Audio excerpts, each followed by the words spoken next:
ನಮಗೆ ಕರ್ನಾಟಕ ರಾಜ್ಯ ಅಂದ್ರೆ ಹಳೆ ಮೈಸೂರು ಪ್ರಾಂತ್ಯಕ್ಕಷ್ಟೇ ಜನತಾದಳ ಪಕ್ಷ ಸೀಮಿತವಾಗಿಲ್ಲ.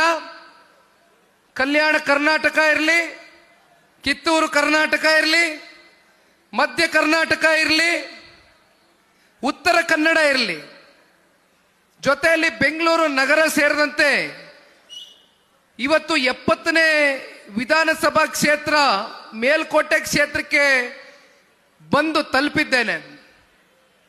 ಈಗಾಗಲೇ ಸರಿಸುಮಾರು 16,000 ಕಿಲೋಮೀಟರ್ ನಿರಂತರವಾಗಿ ರಾಜ್ಯಾದ್ಯಂತ ಸಂಚರಿಸ್ತಾ ಇರ್ತಕ್ಕಂಥ ಒಂದೇ ಉದ್ದೇಶ ನಿಮ್ಮೆಲ್ಲರಿಗೂ ಗೊತ್ತಿದೆ.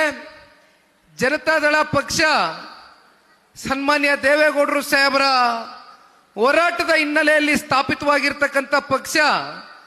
99ರಲ್ಲಿ ಜನತಾದಳ ಪಕ್ಷ ಈ ರಾಜ್ಯದಲ್ಲಿ ಒಂದು ಪ್ರಾದೇಶಿಕ ಪಕ್ಷವಾಗಿ ಪುಟಿದೇಳಿತು.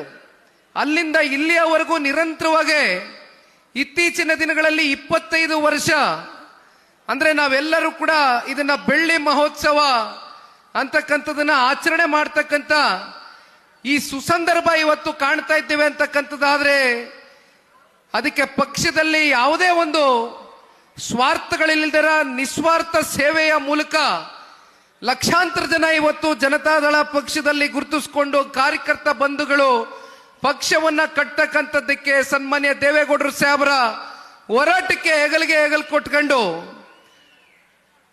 ನಮಗೆ ವೈಯಕ್ತಿಕವಾಗಿ ಯಾವುದೇ ಆಸೆ ಆಕಾಂಕ್ಷೆಗಳಿಲ್ಲ.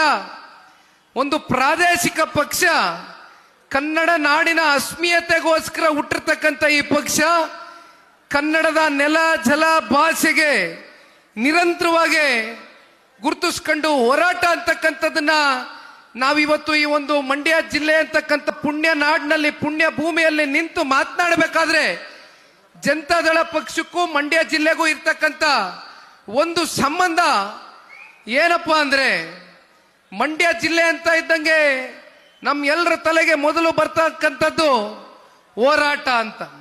ಅಂದ್ರೆ ಚಳುವಳಿಗಳು ಅಂತಕ್ಕಂಥದ್ದು ಮಂಡ್ಯ ಜಿಲ್ಲೆಯಲ್ಲಿ ನಿರಂತರವಾಗಿ ನಮ್ಮ ಕಾವೇರಿಯ ಮಾತೆಯನ್ನ ಉಳಿಸಿಕೊಳ್ಳುವ ನಿಟ್ಟಿನಲ್ಲಿ ಅನೇಕ ಹೋರಾಟಗಳು ನಡ್ಕೊಂಬಂದಿರ್ತಕ್ಕಂಥದ್ದು ಬಹುಶಃ ಈ ಪುಣ್ಯ ಜಿಲ್ಲೆಯ ಒಂದು ಅಸ್ಮರಣೀಯ ಇತಿಹಾಸ ಅಂತಕ್ಕಂಥದ್ದನ್ನ ಈ ಸಂದರ್ಭದಲ್ಲಿ ನಾನಾದ್ರೂ ಕೂಡ ನೆನೆಸ್ಕೊಳ್ಳಿಕ್ಕೆ ಬಯಸ್ತೇನೆ.